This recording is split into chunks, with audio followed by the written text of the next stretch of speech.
Alright, so it's now time for fall preparations and fall gardening here in Florida. I'm in South Florida. Just a quick look at the garden before I get started. I built these up over the summer.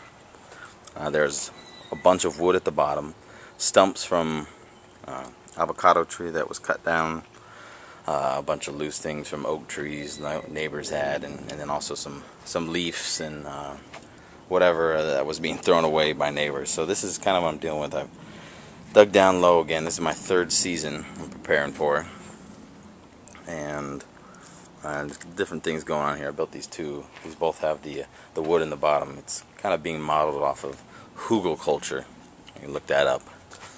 I've added all these beds here. There's different things going on here, different fruit trees. And this is the one thing I let live. This is the loofah gourd, and you can see this has got quite a few of them on it. I'm going to go ahead and let it stay so I can see if I can make some sponges. So this is what the work is going to be for today. Gonna mix up a bunch of the right mix for the raised bed gardens. I'm gonna see if I can get this started within the next couple weeks. These are supplies that I've got. 15 bags of the 1 cubic foot cheap, and I emphasize cheap compost. It's awful stuff. It's usually full of sticks and then basically sand, but it says cow manure on it. Some bags of the peat moss, 3 cubic feet each, times 3, 9. And then I've actually got 5 of these bags of perlite. I like the perlite best, just the way it looks. I've done the vermiculite. I just think the perlite looks prettier. But I've got 5 of these bags of 4 cubic foot of perlite. So this is what I'm going to be doing today. I'm going to see how the job ends up looking. I've got a lot of work to do here, clearing things up. So I'm going to record a little bit of that. This is where I'll be mixing up my soil and filling up those beds. So here goes. This next process is I'm just simply evening out the compost, soil, and as you can tell, cardboard that's actually been used to mulch and solarize the bed over the summer for about 2.5 months. I'm just evening it up here, trying my best to work as quickly as possible so I don't have a giant video here to upload to YouTube. I also wanted to get in the video just to show somebody who hasn't started this process yet that it does take time and effort to do. Now, of course, let the airplane go by here. Of course, the process won't be as difficult if you're not messing with a huge bed like I am here. You probably won't be dealing with as much soil as I'm here. Notice I've actually getting caught on a stick over here that's sticking out from the bed. As I explained earlier, this process is utilizing hugelkultur, where you take decomposing wood pieces, and not just wood, you can use mulch, leaves, and pretty much anything that's going to either absorb moisture or take a while to break down. I'm getting stuck on a big stick that's sticking out through. Underneath this soil is actually large stumps that were taken from the avocado tree that I showed earlier. I'm working up the soil in the back because I want to build up those beds as well. There's a whole process to everything going on in the garden right now. The things are placed in a special spot. The area I'm working now has 2 Thompson seedless grapevines growing up, and they're actually running across the wire in several places. The tree that I'm right next to now is actually a lychee tree that I plan to just maintain as a bush. Alright, a quick look at what I just did. I just tried to even out the soil as much as possible and take some out and put it in some beds that were missing. I only want a little bit of soil that I have already. It's actually pretty good soil. It's been built up for 3 years. Lots of organic additives, lots of root structures in the ground. Got a bed back there, a bed inside there, covered with a passion vine, a bed here, and a bed on the other side. This is where I had a strawberry bed that didn't do too well. So I'm working things up here, giving you an update. Now it's on to mixing the soil. I just finished the very first bed, and it's moving around quite a bit here, getting some good work done. I'd be lying to you if I said it was easy, but what I'm doing here is I'm putting about the whole entire bag of peat moss on these just a layer. I'll show you that in just a second. And then putting a thin layer of the perlite. I'm going about 3.5 cubic feet on the perlite, and then covering up a little bit of compost right here. I already recognize that there's not enough compost in here, but that's okay. What I want is the peat and the perlite to build up that soil structure so that I can later come on with things like compost tea, worm tea, other additives of compost rabbit manure, composted chicken manure, and put that on top so that the process for osmosis and the water and the roots going through soaking up the nutrient. So I'm going to show you that real quick if I can.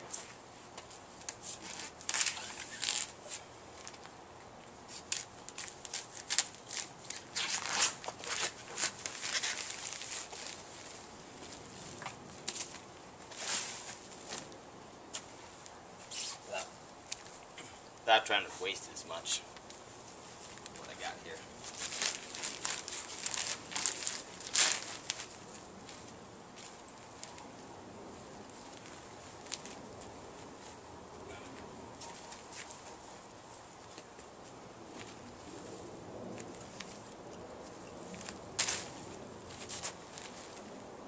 Put this down because it's the least dense of the material, so that when I do the mixing process, it doesn't float away. As you can tell, I'm sweating.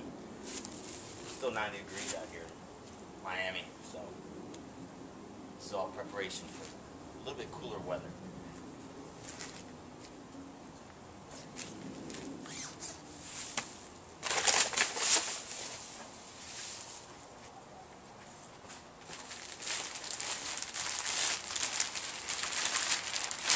I'm not going to use the whole thing here. I'm going to save that for some of the side beds. So just about a 2-inch layer, 1.5 inches, so that I can at least get that structure in there with the already soil that exists.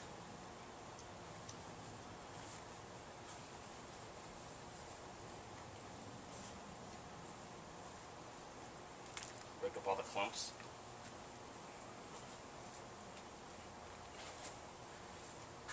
As you can see, it's not that thick of a layer. That's okay. That's okay. Because the soil underneath is already built up.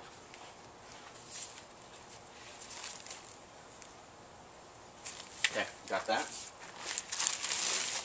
Now I'm going to put the layer of perlite.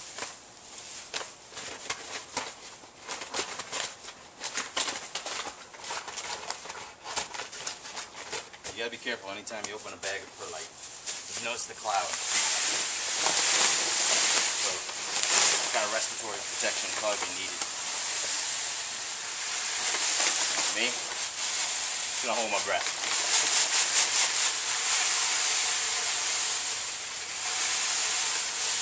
Snow in Miami.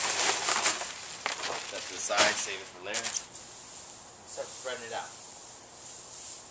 Stop for the dust.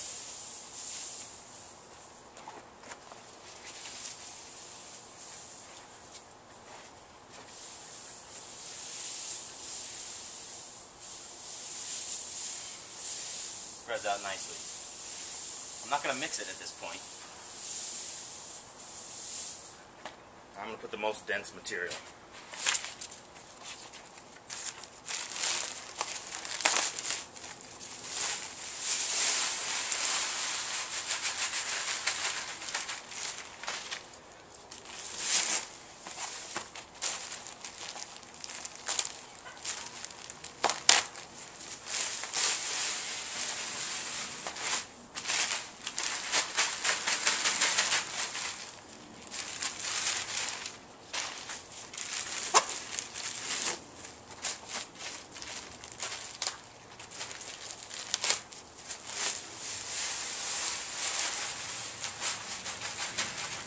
Now that I got a flat pot out, I'm going to do the exact same thing.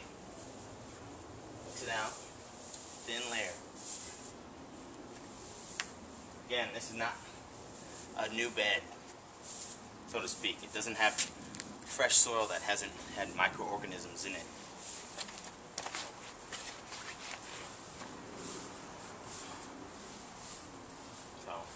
almost covering up the white perlite.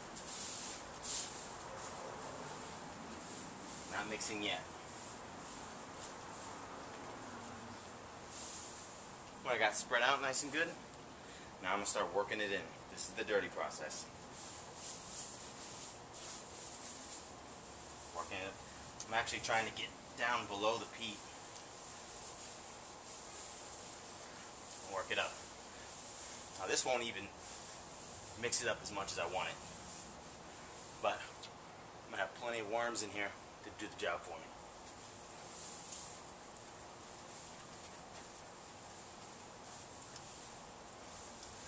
That's kind of the point. If you get your soil built up right, no tilling. I'm not going to till this soil. I'm just going to let it sit, mulch it heavily, and let my microorganisms help me. It's free work, free wages. You don't get that much.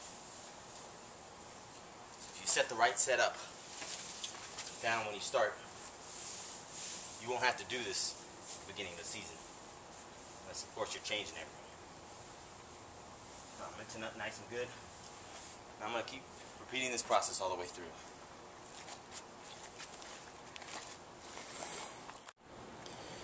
I wanted to make a wrap-up video here of what I did actually last weekend. I sprinkled some seeds out here. Planted some tomato plants just now. And mulched them with some hay. But this is kind of what the end result of everything we were working on ended up being. I don't think it's much different than what was already being shown, but I had the mixture, and I think we're ready for a real strong fall crop here. So hopefully we'll have more updated videos later.